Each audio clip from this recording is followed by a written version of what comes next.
In response to Russell T. Davis's series It's a Sin and the enormous media attention attached to it, so many people are clamouring to know more about the truth surrounding the early years of the AIDS pandemic and the large quantities of young people who died.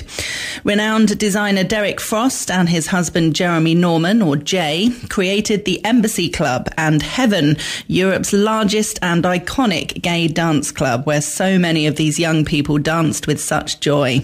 Jay was diagnosed with HIV in 1991, and in his memoir, Living and Loving in the Age of AIDS, Derek writes about their 40-year love story, their lives pre-AIDS, Jay's 6-year battle to survive AIDS at a time when so many of their young friends were dying, and how they helped to save more than 1,000 plus HIV lives globally through their charity AIDS Arc. It's a huge pleasure to be chatting to Derek Frost. Good morning. Good morning, Hannah. Hi, thanks so much for joining us. And I bet this was quite a big project, writing this book, which probably brought up a lot of emotion for you, I should imagine. Yeah, no, certainly it was very emotionally demanding, and it took me back to a time of great pain, but also a time that was very challenging and very, very special, and a time maybe even when there were kind of heightened emotions. You know, when you think that life is going to be taken away from you, or the life of the person you love is going to be taken away from you, every day that goes by is a particularly special day, because you wonder, like, how much longer? So there were great joys, and I say in my book, it's a time, in a curious way, when we never felt so happy as well as so sad, and we never felt life was more precious. Yeah. I think a lot of younger people, I guess, particularly having watched It's a Sin, really opened up their eyes to what went on in the 80s. I think a lot of people maybe had no idea how bad and awful it was. Yeah, I mean, that's certainly the case. I mean, it's the 80s and the 90s, really, because effective antiretroviral treatment didn't become available really until 96. So, and the bulk of the people, although we had a lot of our life in the 80s was lived in America, and we certainly knew people who were becoming infected and dying in the 80s, the bulk of the people we knew in England who died in the 90s, which is an interest. Russell T. Davis decided to sort of, the time span of his piece was 81 to 91. And, my book's a memoir, so it covers, the range of my life. But that particular period, the diaries I kept about what we call Jeremy's war, fight to stay alive, the time frame for that was 91 to 96, when the drugs arrived. Wow. So let's talk about the joy that you mentioned, what it must have been like in the heyday, I guess, if you like, of the Embassy Club and Heaven. Describe a night there. Wild. Very, very wild, very sexually charged. It was a funny time. It was a great time. We weren't any participants in that huge celebration, but we were leaders of it in the sense that we organized, or we were responsible for creating those two spaces where that celebration, it was basically a huge gay, following the end or following the liberalization of homosexuality in England, this huge celebration occurred. And both the Embassy and Heaven particularly, which was entirely a gay place, were venues of the night where these great celebrations occurred. So they were hugely joyful. And like all nightclubs, sort of skirting along the edge of the law, nightclubs have drugs and have alcohol and have wild behavior. And, our responsibility in some senses was to sort of create it, but to control it. It's an interesting role to play. Yeah. And was it the first time for a lot of gay people that they were embraced in such a way to be able to go out clubbing and be surrounded by people like them who were just happy to be out and to have a good time without being judged? No, 100%. Absolutely. I mean, there were gay clubs, obviously, pre-Heaven, but they were all very small places and hidden places where heaven was huge. I mean, it had a capacity for 2,000 people, and we were very, very out about it. It was interesting that in the very, very early days of heaven, there was quite a lot of sort of fear about, what was sort of our motives for opening a big place like that. Gay people were sort of nervous of it initially. But our great sort of break was there was a wonderful man who probably you remember called Kenny Everett, and he had a thing called the Kenny Everett Video Show. And one of his early programs, he filmed in heaven, and it had our great sort of heaven logo, which was recreated in It's a Sin, flashing behind his head. And, gay London just kind of embraced the place after that. And, literally thousands came through the door, and, you could hardly mention heaven to anyone anywhere in the world without them knowing about it, or indeed having been there, or definitely if they'd been there, either got laid there or danced there, or happily might even have fallen in love there, which certainly happened. Yeah. It was great, Wonderful. So how did you and Jay meet? We were introduced. We were introduced by a very nice American man, and our introduction is described in the book at a lunch party at his house. And we didn't fall in love immediately. It took us about a year to fall in love. But when we fell in love, also described in the book, it was sort of hook, line and sinker. It was a real sort of like eureka moment. This is it, and we are committed to each other for the rest of our lives, as we have managed through thick and thin with all the vagaries of relationships, to get through. And in a way, that AIDS experience has, I suppose, strengthened and deepened the love we have for each other, because we realize how vulnerable love is and life is, Yes, absolutely. So tell us about Jay. I mentioned he was diagnosed with HIV positive in 1991. Leading up to that point, you'd lost friends, hadn't you? Yes. Oh, absolutely. I mean, the first friend we lost was an American in 84. The first English friend we lost was, interesting, the son of Sir Anthony Eden, who had been the British Prime Minister, Nick Eden. Yes. And I think he died, so he was an interesting, person, I suppose. Very nice man. He died in 86, 87. So, from that period, the volume of deaths, the number of deaths amongst our friends just increased and increased and increased. And I mean, in the front of the book, and, my book is a dedication to our friends who died. I mean, there are 70 people named who are our close friends who died. Oh, my goodness. Yeah, 70 people. And there were other people we knew, particularly for some reason on the west coast of America, who described losing as many as 80 or 90% of their entire base of friends. Oh. I mean, it was a slaughter. It was a slaughter, So were people presumably apprehensive about getting tested? There must have been a real sort of obligation to get tested, but at the same time, a massive fear. Yeah, and in fact, I think a lot of people didn't bother to get tested because there were no drugs. There was no effective medication. So people thought, in a way, why bother to get tested when you're going to be told that you're going to die? Better not to know.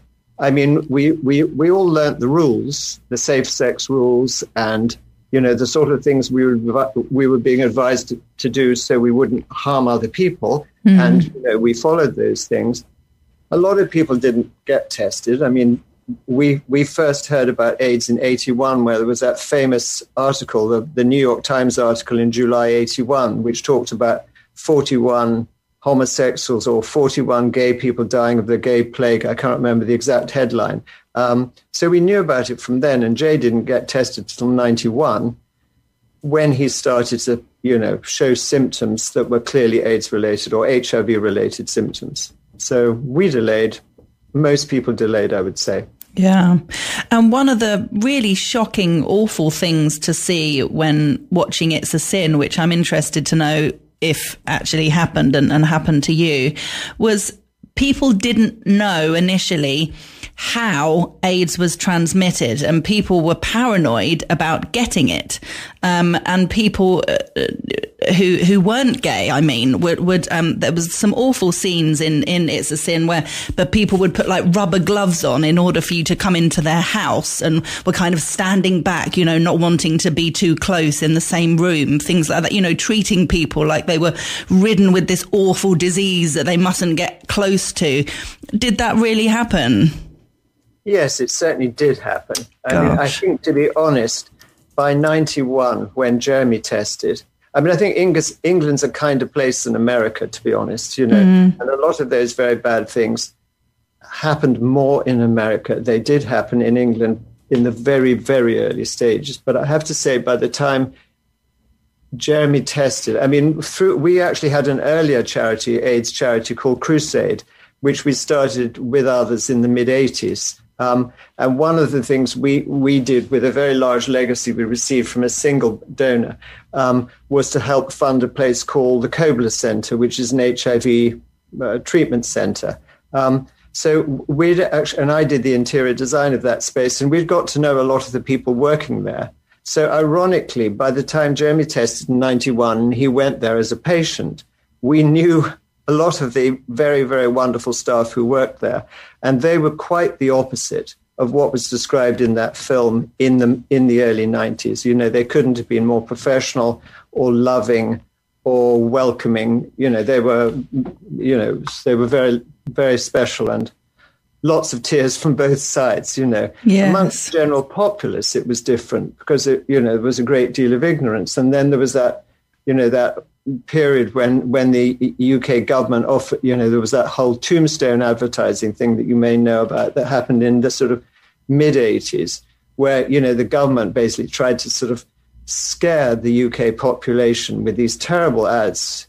I mean, maybe it was a good idea, I'm not quite sure, about sort of tombstones and, will you die of ignorance, and how long is it going to take until you get it, kind of thing. Oh, God. And that was sent as a brochure to every single household in the country. I mean, the government were very, very nervous that the thing was going to spin.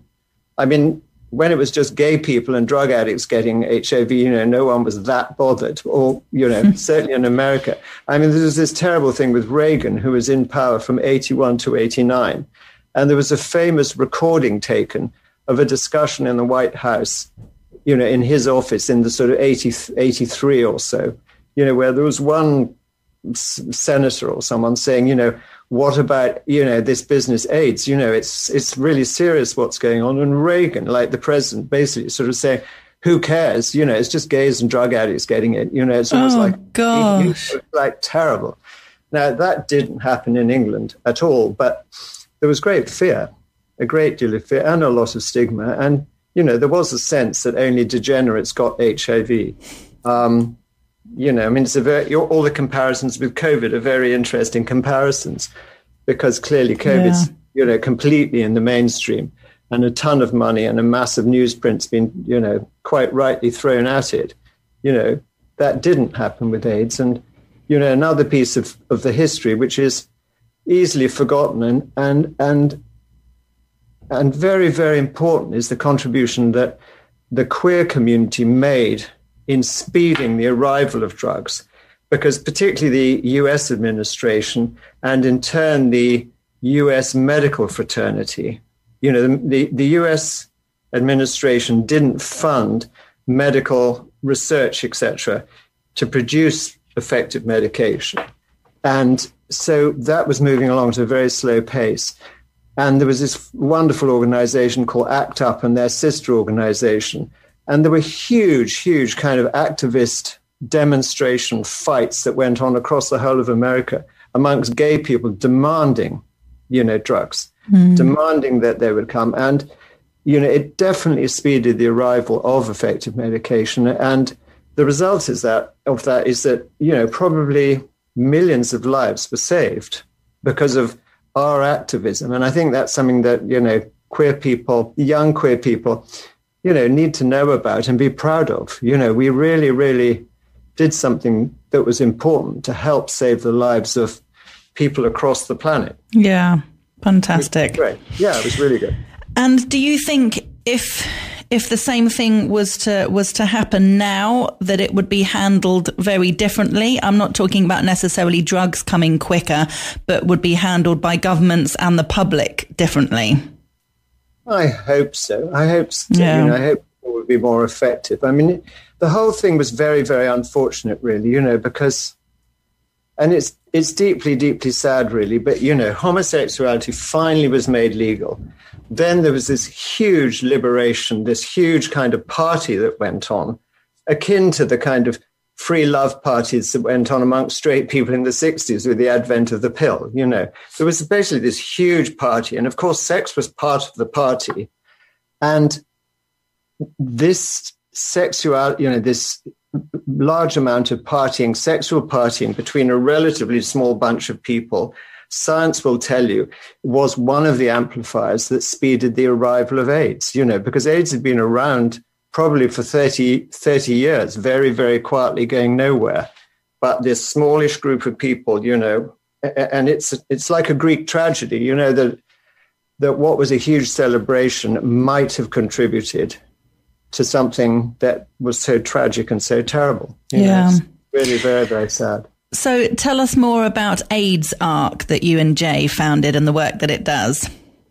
Well, my story is a story of great triumph, actually. It sounds from some of our conversation to date that it's a pretty depressing read.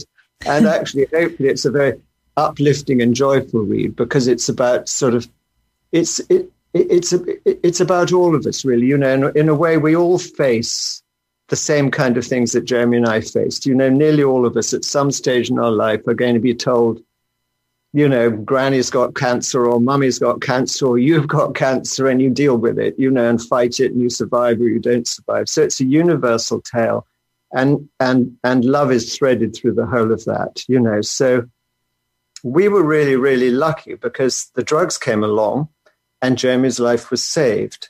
And during the time he was fighting and I was fighting beside him to stay alive, we read a lot of books around those kinds of subjects. And I did a lot of yoga, and I read a lot of Eastern philosophy and Buddhist stuff. And I think that helped to develop a kind of strong compassion within us and a desire to do something more than we had been doing for other people. And then we were very fortunate, because the way to do that was so clear and so relatively easy for us. Jeremy was receiving drugs that were free through the NHS that were saving his life. And we thought, amongst our friends, we could raise some money and we could help other people who couldn't access those drugs at a time where increasing numbers of, I want to say millions, I guess, it added up to, of people across the world weren't accessing those drugs and were dying in huge numbers. So that's what we decided to do. And it was a really wonderful adventure, and it worked out pretty well. And by the time Jeremy and I resigned as trustees of AIDS Arc, it still continues as a very important functioning charity. We were working in a number of countries across the world, some African countries, India, Thailand, Burma, Cambodia, and saved well in excess of 1,000 HIV positive lives, which means 1,000 families. It means, God knows how many children that would have been orphans that aren't orphans, So we've been incredibly blessed to have the opportunity to do something so wonderful that's made such a difference and that has so hugely enriched our lives. Yeah, absolutely. Well done to you both. Thank you. I do think there's still a bit of, or more than a bit actually, of work to be done. The whole idea of coming out as gay, which is obviously much, much easier now than it was in the 80s, in the 60s, even 20 years ago. But sure, there's still a kind of, I don't want to say stigma, but people still struggle with it. There's still that fear of being accepted by their parents, by their friends, by their teachers, whoever. Why do you think that still exists? Well, I think bottom line, people want the best for their children. And a lot of people, even very liberal, people who've even know a lot of gay people have a sort of fear that gay people can't be happy, can't have a decent life. I mean, we've got a very good friend who's got lots of gay friends and is as liberal as you can imagine. And when she discovered that her son was gay, she cried nonstop for 48 hours. Oh, no. Yeah, like, Libby, why did you cry? What are you crying for? And she's like, I don't know why I'm crying, but I just sort of think maybe you can't be happy if you're gay because you can't have normal families and you can't have babies and you can't be like everyone else somehow.